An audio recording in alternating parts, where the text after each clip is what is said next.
Hello दोस्तों, राधे राधे। देव विश्वकर्मा 750 में सभी का स्वागत है। ललिता मिश्रा जीरो ऑफिशियल में सभी का स्वागत है, वेलकम है। आइए एक नाच पे की गीत सुनाते हैं। देवरानी जेठान का गीत आप लोग को कैसा लगा कमेंट बॉक्स में राय देना। ये हमारी जेठानी हम इनकी देवरानी है, वो देखने से ही लग रहा है। चलिए गाइए।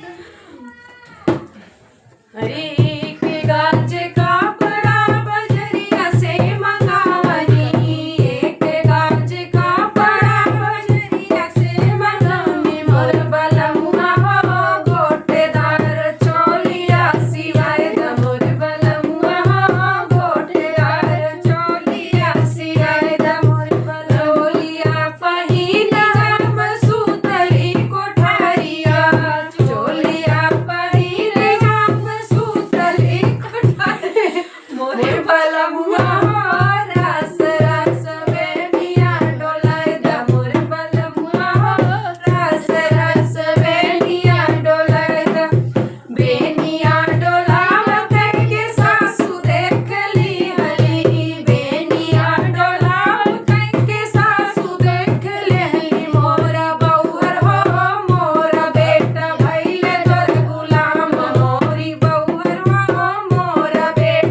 मोर बलमुआ बूटेदार चोलिया सिलाइदा मोर बलमुआ बूटेदार चोलिया सिलाइदा चोलिया पहिनी जब सुतलिया गानवा चोलिया पहिना जब सुतलिया गानवा बलमुआ रस रस बेनिया डोलाइदा मोर बलमुआ रस रस बेनिया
सियाई त मोर वाला मुआ गोटेदार चोलिया सियाई दा।